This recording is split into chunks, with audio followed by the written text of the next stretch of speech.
Hi friends, ഇന്നത്തെ special നീർ ദോശയാണ്. നിങ്ങളിൽ പലരും ഈ പേര് കേട്ട് കാണും. പക്ഷേ ഇതൊരു നാടൻ വിഭവമല്ല. അത് ഉടുപ്പി, അതായത് കർണാടക ഒറിജിനായിട്ടുള്ളൊരു ബ്രേക്ക്ഫാസ്റ്റ് വിഭവമാണ്. എങ്ങനെയാണ് ഉണ്ടാക്കുന്നത് നമുക്ക് നോക്കാം.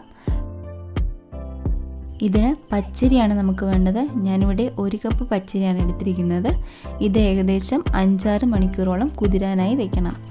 ഞാനിത് തലേദിവസം രാത്രി തന്നെ വെള്ളത്തിലിട്ട് വെക്കുകയാണ് ചെയ്തത്.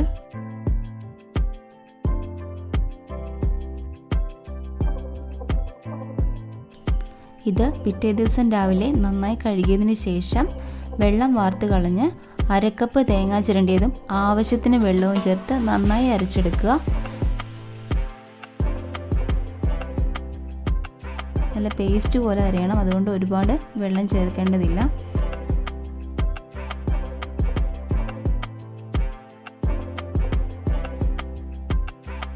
അതിനുശേഷം നമ്മൾ അരച്ചു വെച്ച മാവ് ഒരു പാത്രത്തിലേക്ക് ഒഴിക്കുക. അതിലേക്ക് ആവശ്യത്തിന് വെള്ളം ചേർക്കുക. നല്ല ലൂസായുള്ള മാവാണ് ഇതിന് വേണ്ടത്.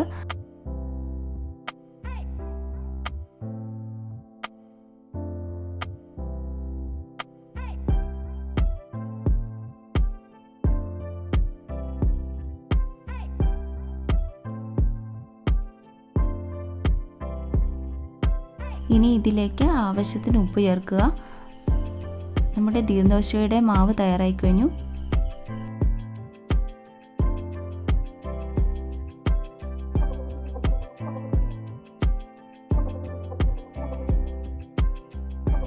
ഇനി നമുക്ക് ദോശ ഉണ്ടാക്കാൻ തുടങ്ങാം.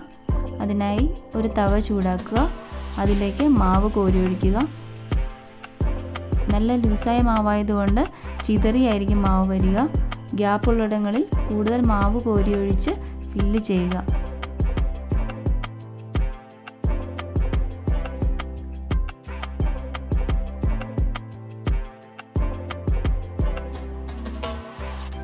ഇനി അടച്ചു വെച്ച് അല്പനേരം വേവിക്കുക. നീർദോശ ഒരു വശം മാത്രം കുക്ക് ചെയ്താൽ മതി, തിരിച്ചിടേണ്ട ആവശ്യമില്ല.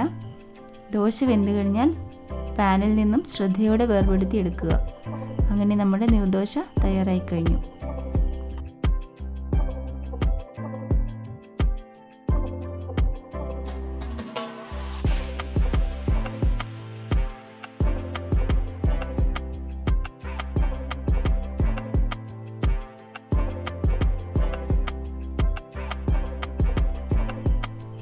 Thank you everyone.